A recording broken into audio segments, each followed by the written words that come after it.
Hello everyone and welcome to Defence Wala. My name is Danish Zafar और आज आप मेरे साथ हैं एक बहुत ही छोटे से और बहुत ही इंफॉर्मेटिव सेशन में।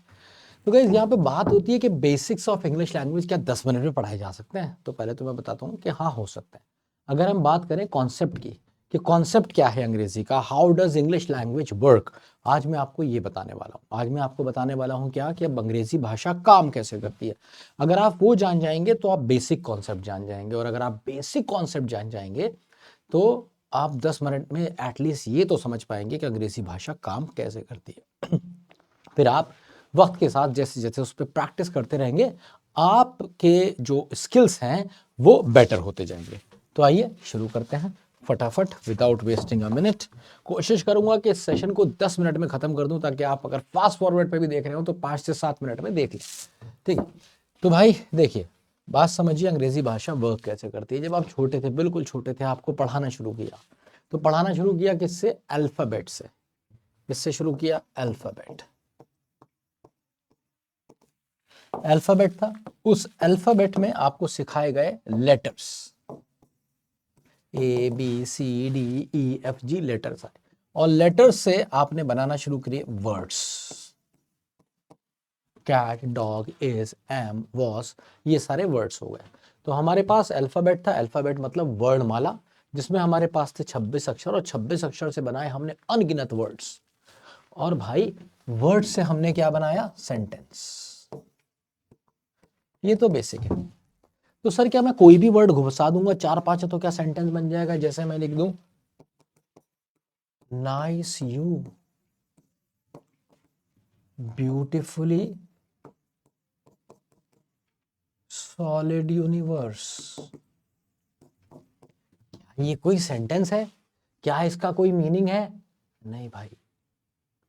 मजेदार बात आप ये देख रहे हो, इसमें पूरे में भी कोई भी वर्ब ही नहीं है। पहले ये 1 2 3 4 5 हमने लिख दिए, कोई मतलब नहीं है इनका। 5 वर्ड लिख दिए तब भी।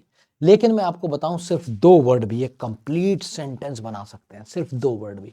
उसमें होना क्या चाहिए ना, कि एक तो आपके पास आ जाए सब्जेक्ट, और एक आपके पास आ जाए वर्ब।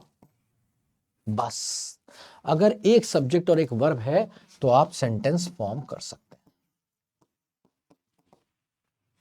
तो भाई कौन सा सब्जेक्ट? कोई भी सब्जेक्ट ले लो, किसी का भी नाम लिख लो। फॉर एग्जाम्पल तुमने लिख लिया रमन डांसेस। कोई जानवर लिख लो, चिड़िया लिख लो, बर्ड्स सिंग। सेंटेंस तो बन रहा है ना। तो क्या चाहिए हमें? सब्जेक्ट चाहिए और एक वर्ब चाहिए। अब सब्जेक्ट हम सबों को पता होता है क्या, या तो नाउन होगा या फिर प्रोनाउन होगा। मतलब कहीं ना कहीं नाउन इक्विवेलेंट होता है। हम जानते हैं कि सब्जेक्ट कौन होगा। सब्जेक्ट की हम जब भी बात करेंगे हमें पता है ये कौन है, नाउन इक्विवेलेंट है।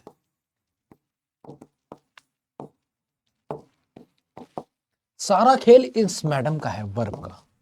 ये बेचारा सीधा साधा भोला भाला है, अपने बॉयज की तरह, है ना। कोई साफ दिख जाते हैं क्या? शक्ल पे दिख जाते हैं उनके। ये वर्ब्स है, खतरनाक है वर्ब्स। ठीक है, तो इनकी क्या है? Every verb has got 5 possibilities. अगर हम लिखते हैं ईट, तो ये ईट्स भी तो हो सकता है, ये एट भी हो सकता है, ये ईटन भी हो सकता है, और ये ईटिंग भी हो सकता है।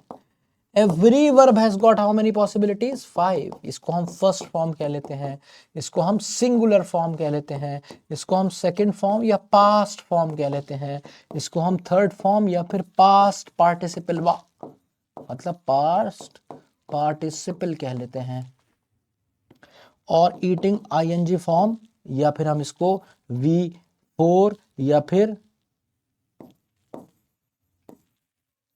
प्रेजेंट पार्टिसिपल, और कभी कभी जिरंड भी कह लेते हैं। कहोगे सर ये तो कंफ्यूज कर दियो, एक ही आदमी के इतने नाम। हाँ, क्योंकि ये कभी प्रेजेंट पार्टिसिपल होता है और कभी जिरंड होता है। अब जरा सोच के देखिए, एक ब्रह्मास्त्र मैं आपको देता हूं, उस एक ब्रह्मास्त्र से आप दुनिया के सारे सेंटेंस समझ सकते हैं और बना सकते हैं। ठीक है, तो सबसे पहली चीज क्या है कि भाई देखो, एक हमें चाहिए सब्जेक्ट, और एक सब्जेक्ट के साथ चाहिए हमें वर्ब। जब ये दोनों चीजें होंगी मैंडेटरी, तभी हमारा क्या बनेगा? सेंटेंस बनेगा। अब ये जो सब्जेक्ट है ये हमेशा क्या होता है? मैंने आपको बता दिया, नाउन इक्विवेलेंट होता है। और वर्ब, वर्ब की ये 5 फॉर्म्स होती है। अगर आप ये जान ले कि ये 5 फॉर्म्स कहां कहां यूज होती हैं, तो जरा सोच के देख लीजिए, यही 5 फॉर्म्स होती है ना, इनकी सिवा तो होती नहीं है। एवरी वर्ब, कोई भी वर्ब है, काम एक ही तरीके से करती है। Every verb has got the same way of doing things, the same way of getting framed in a sentence almost. तो अगर आप ये जान जाते हैं तो आप दुनिया के लगभग सारे ही सेंटेंस की बेसिक ग्रामर जान पाते हैं कि वो कैसे फॉर्म हो रहा है, किस टेंस में फॉर्म हो रहा है। इसके लिए मैंने 8 यूनिवर्सल रूल्स भी पढ़ाए हैं। जो भी मेरा पुराना बच्चा होगा, अगर मुझे जानता होगा तो 8 यूनिवर्सल रूल्स को जरूर जानता होगा।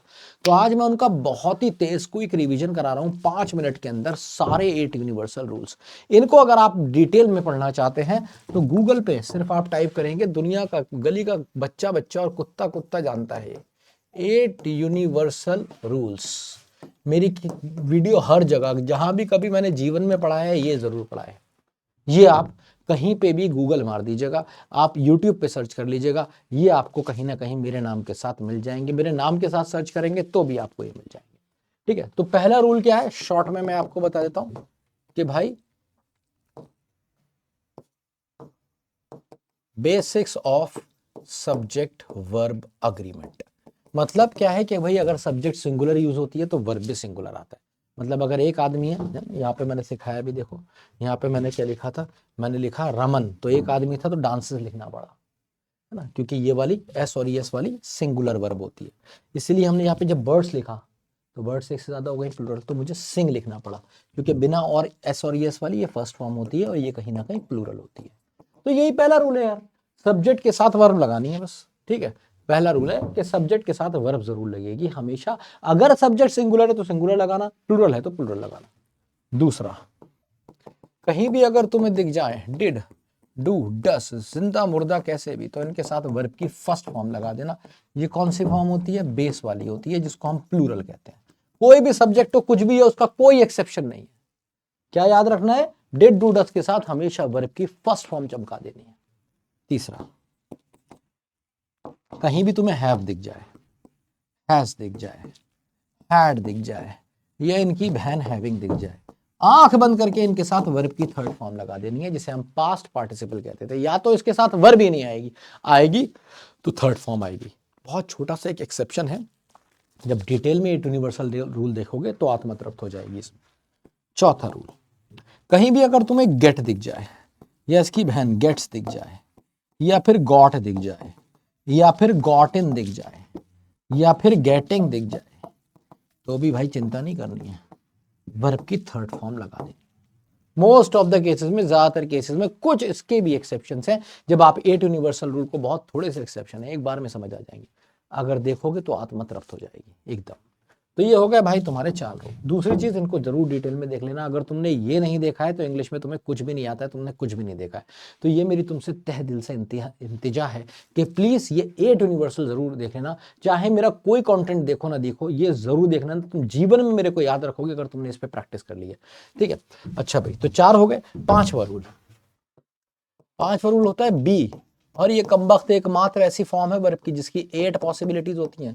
सबकी 5 होती है ना, इसकी 8 होती हैं। Is, am, are, was, were, been, being. हो गई ना, हो गई 8? जरा गिनती मारना और मुझे बताना। 8 हो गई ना, 1 2 3 4 5 6 7 8। और इन सब के साथ कभी थर्ड फॉर्म लगती है और कभी आईएनजी लगती है। तो इस बात को भी मैंने बहुत गहराई से 8 यूनिवर्सल रूल में पढ़ाया है कि कब इसके साथ वर्ब की थर्ड फॉर्म लग जाएगी और कब इसके साथ आईएनजी फॉर्म लग जाएगी। और अभी भी अगर शॉर्ट में पढ़ाऊं तो अगर सेंटेंस कॉन्टिन्यूअस टेंस का होगा, कॉन्टिन्यूअस टेंस का होगा तो आईएनजी लग जाएगी, और अगर यही सेंटेंस पैसिव वॉइस का होगा तो थर्ड फॉर्म लग जाएगी।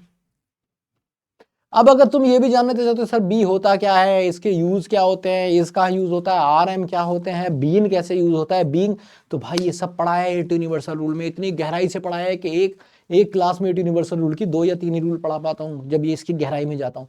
लेकिन आत्मा तृप्त हो जाती है, तुम्हें लगता है हाँ सर क्या दे दिए, समझ लो, कई दिन नशा रहता है इसका। तो देख जरूर लेना ये।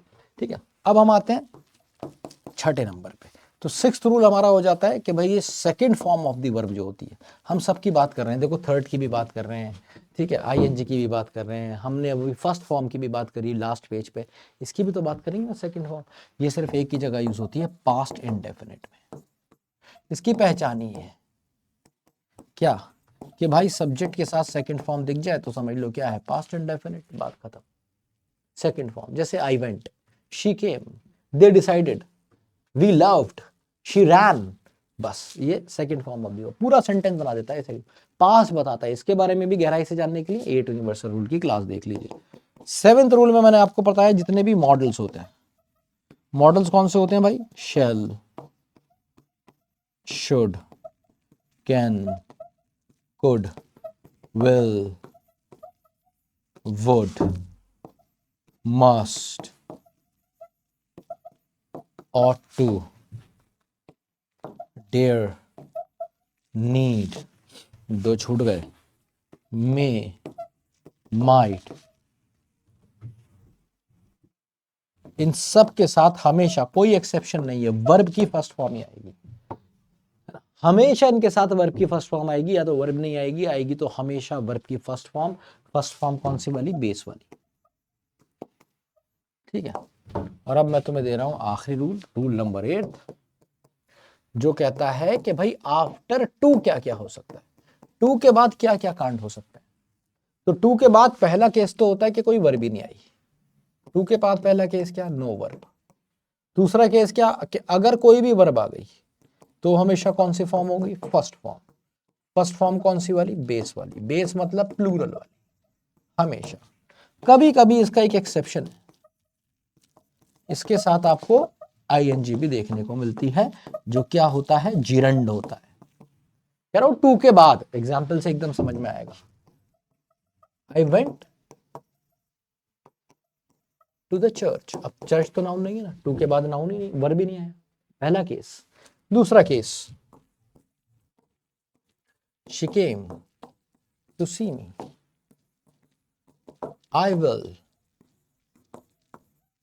Have to pay him. अब देखो यार, सेंटेंस फ्यूचर का था, पास्ट का था, प्रेजेंट का होगा, इससे मतलब नहीं है। टू आ गया तो फर्स्ट फॉर्म, टू आ गया तो फर्स्ट फॉर्म, टू के बाद सीधे वर्ब की फर्स्ट फॉर्म लगा दो, आंख बंद करके। ज्यादातर केसेस में या तो वर्ब ही नहीं आएगी, आएगी तो फर्स्ट फॉर्म होगी। कुछ एक्सेप्शन है इसके, बहुत ही लिमिटेड एक्सेप्शंस, बहुत ही लिमिटेड एक्सेप्शंस है, ठीक है। ये मैंने गहराई से पढ़ाए हैं, उसमें मैंने बताया जिरंड क्या होता है, ठीक है, और कब कब टू के बाद आईएनजी फॉर्म आती है। इसके लिए 8 यूनिवर्सल रूल की क्लास जरूर देखिएगा, बेसिक्स एकदम टन आ जाएंगे, ठीक है। तो ये है हमारे पास 8 यूनिवर्सल रूल्स। तो एक बार फिर क्विक रिवीजन कराता हूं कि मैंने आपको क्या पढ़ाया। यहाँ पे चैलेंज ये था कि भाई 10 मिनट में करानी है कंप्लीट ग्रामर, देना है बच्चे को एक ऐसा कॉन्सेप्ट कि 10 मिनट के अंदर तुम कैसे बेसिक्स ऑफ इंग्लिश ग्रामर समझ सकते हो। तो मैंने आपको बताया कि भाषा वर्क कैसे करती है। भाषा वर्क करती है, हमारे पास एक सब्जेक्ट और एक वर्ब होनी चाहिए, तभी सेंटेंस बनेगा, और सेंटेंस से ही हम अपनी बात कह पाते हैं, ठीक है। तो वर्ब की 5 पॉसिबिलिटीज होती हैं, पांचों पॉसिबिलिटीज को बहुत गहराई से मैंने 8 रूल्स में पढ़ाया है। यहां पे आपको बहुत शॉर्ट में समझा दिया है, इसकी ब्रीफिंग कर दी है, क्योंकि 10 मिनट के अंदर ये सब नहीं किया जा सकता, बेवकूफ बनाया जा सकता है। तो मैंने तुम्हें बेवकूफ नहीं बनाया, बस तुम्हें गाइड कर दिया 10 मिनट के अंदर बहुत बढ़िया तरीके से कि आपको कैसे करना है चीजों को। अगर आप 8 यूनिवर्सल रूल की क्लास देख लेंगे तो मुश्किल से 10 मिनट तो नहीं, बट 1 से 1.5 घंटे के अंदर ये क्लास आपकी खत्म हो जाएगी और आपको महारत हासिल होगी। आपको डिटेल में पता चलेगा कि डिड, डू, डस कैसे वर्क करते हैं। आपको हैव, हैज, हैड, हैविंग, इन सब का कंफ्यूजन जिंदगी भर के लिए खत्म हो जाएगा अगर एम्पल प्रैक्टिस कर लेंगे। इसके साथ प्रैक्टिस पेपर भी मिलते हैं, ठीक है। गेट, गेट्स, गॉट, गॉटन, इन सब का यूसेज, इन सब का मतलब, ये किस किस तरह पे, कहां कहां, कैसे कैसे यूज होते हैं, सारी पॉसिबिलिटीज मैंने कवर करी है इन 8 यूनिवर्सल रूल में से। और खासतौर से ये बीन और बीइंग बच्चों को बहुत परेशान करती है, बी समझ में नहीं आता है। इन सब के लिए भी 8 यूनिवर्सल रूल की सिर्फ एक क्लास, जिसमें 8 यूनिवर्सल रूल मैंने या बेसिक्स ऑफ इंग्लिश ग्रामर पढ़ाए हैं, आप देख सकते हैं। Past indefinite, second form of the verb, models के बारे में भी अच्छी खासी जानकारी आपको मिलेगी। साथ ही साथ आपको ये समझ में आ जाएगा टू ये कैसे कैसे परेशान करता है, इसके बाद कब फर्स्ट फॉर्म, कब सेकंड फॉर्म, कब आईएनजी फॉर्म और कब first form of the verb लगती है। तो भाई ये था छोटा सा सेशन, इसे छोटे से छोटा रखने की मैंने कोशिश की है। और अगर ये सेशन तुम्हें अच्छा लगा हो ना, तो प्लीज़ मेरे को बताना, मैं तुम्हारे लिए और इस तरह के छोटे छोटे सेशन लेके आऊँगा। और मुझे कमेंट बॉक्स में ये भी बताना कि किस किस ने, देखो ये तो मुझे पता है ज़्यादातर ने मेरे 8 यूनिवर्सल रूल देखे हैं, जिसने नहीं देखे हैं वो कमेंट करके बताना कि किस किस ने नहीं देखे हैं, और जिसने देखे हैं वो ये बताना कि तुम्हारा फेवरेट रूल या जिसने तुम्हें सबसे ज़्यादा सिखाया वो रूल कौन सा है। ठीक है, तो मिलता हूं तुमसे अपनी अगली क्लास में। ज़रूर बताना ये वीडियो कैसी लगी। अपना ख्याल रखिए, पढ़ते रहिए, सीखते रहिए, एंड मोस्ट इंपॉर्टेंटली ज़िंदगी में उतारते रहिए। Love you all. जय हिंद, जय भारत।